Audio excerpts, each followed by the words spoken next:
It's Randy Baumann and the DVE Morning Show, and this weekend the D-Jam returns for our friends in theCAUSE, one of the premier Grateful Dead tribute acts in the entire country. They're welcoming back Jeff Mattson, Lisa Mackey from Dark Star Orchestra, which is like, you know, they're kind of Grateful Dead family royalty. And they play this show every year. It's always a blast, and it's just a tremendous time. And there's a special significance to this year's show. And Jack Barton from Grateful Guitars is on the line right now to explain that special significance for the D-Jam 2025 this weekend. Jack, good morning. How are you? I'm great. How you doing, Randy? Good. Thanks for having me in. You got it, buddy. So you're no stranger to Pittsburgh. You did some time at WYEP back in the day. Yes, I did. Yes, I did. I spent 3 years there doing middays and planning all the music that everybody got to hear. All right. It was a lot of fun. I love that town. And now you're based out of the Bay Area? Or are you in... Well, the foundation is based out of the Bay Area. I'm actually on the other side of Pennsylvania. My company, which helps run Grateful Guitars, is based out of Philadelphia. So, Grateful Guitars. Now, this is what we want to talk about. What is Grateful Guitars, and what's the significance of what Grateful Guitars does in conjunction with the show this weekend? Well, as briefly as I can, Grateful Guitars is an organization that was formed by its founder, Andy Logan, who is based in the Bay Area. And he was one of the Deadheads who used to hang around up at Terrapin Crossroads up in Marin, Celeste's place. And that was very much a community of people, much like the Grateful Dead community, where everybody became like a family. And that was why he hung there. And what he learned hanging there that he didn't know is how hard these musicians work to recreate this music, to continue to grow this community and have it survive for hopefully centuries, and how little they get paid to do it, and what a challenge it was to get the right tones to recreate this music or make new music just like it, without the proper gear, which was way out of their means, financial means to attain. So he started to gift these musicians upgrades on their gear, replicas of some Dead gear for people from all levels, the smallest club players up to people like Jeff Mattson. The foundation a number of years ago gifted him a woolly mammoth guitar, which is basically a Jerry Garcia Tiger replica with woolly mammoth graphics on it. And so he started doing that because this community, the love, the inclusiveness, the non-judgmentalness of the Deadhead community and Jamband community means so much to him, and he feels, we all feel at the foundation, put so much good back into the world. He wanted to make sure that this community can continue to live for generations. So it's pretty cool. I mean, this is specifically geared towards people who continue to perform the music of the Grateful Dead and the music of that canon. He wants to make sure that they have the right equipment to do it justice. That's a beautiful quest. And then a couple years ago, we looked at that and went, well, if we're preserving the music for generations, don't we need to make sure that people can play it? And more, for decades now, schools have been taking the arts out of schools. So we revised the mission to also include supporting organizations that provide music education for underserved youth. So what we're doing this weekend is part of Mission 1 is you have a very deserving guitarist in the Pittsburgh area who's part of the Grateful Dead community. In addition to being the guitarist in theCAUSE, he's got the band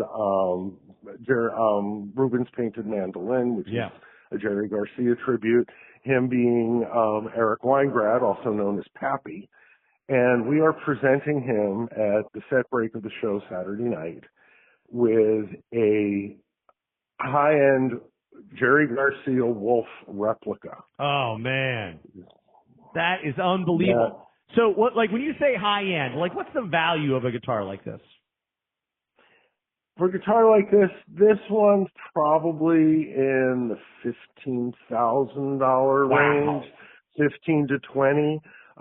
Like Mattson's Woolly Mammoth is more in the 30,000 range.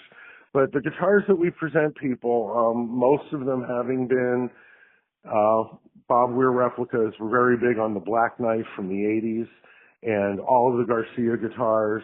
And now we are about to present. We actually presented it, but it still needed to be finished. A Phil Lesh Mission Control replica. Oh, nice. That went to Skip Vangelis of also DSO, and we're going to have a run of those and have a couple other gifts of those go out. But they can range anywhere from about $10,000 up to about $45,000-$50,000, depending on the specs of the specific instrument. All right, now this is once again such a cool honor for Pappy to. This is like kind of getting in the Jamband Hall of Fame, you know. It's like kind of a Grateful Dead nod, you know. And that's going to be this Saturday night at DJam, the benefit for Just Harvest Food Bank that the cause puts on every year, with special guests Jeff Mattson and Lisa Mackey from Dark Star Orchestra. If you're a Grateful Dead fan in Pittsburgh, you definitely already know about this. But if you are more of a fringe fan and you want to go have a premier experience, you can't get to the Sphere this weekend, get to the Thunderbird Saturday night for DJam. Absolutely. I mean, can I tell you one more thing we're going to do that's significant this weekend? Yeah. You have an organization in Pittsburgh called Fostering Music. And what they do is they take children who are in foster care or in the foster system, and they provide them with instruments as well as education on that instrument for as long as they want it until they quote unquote age out, which is turning 18. And before we present Pappy with his guitar, we're presenting a $5,000 check to Fostering Music, because part of what we like to do in that Deadhead spirit is when we go into a market to celebrate our community, the Grateful Dead community, the Jamband community, and the music, we like to leave something behind that helps your community develop and grow. That's awesome. So locally here in Pittsburgh, you guys are helping to continue further music education and necessary, especially now more than ever, Jack, the way things are going. I mean, it ain't coming from anywhere else. That's unfortunately the truth, and that's why we're committed to this. This has really become a strong focus for the foundation in the last year and a half. This will be the fourth or fifth gift that we've given out this year, and we intend to do at least one a month for the rest of the year. Jack, around the country. We've done Denver, San Francisco, Denver, Oakland. We're doing Dallas later in the year, New York City later in the year.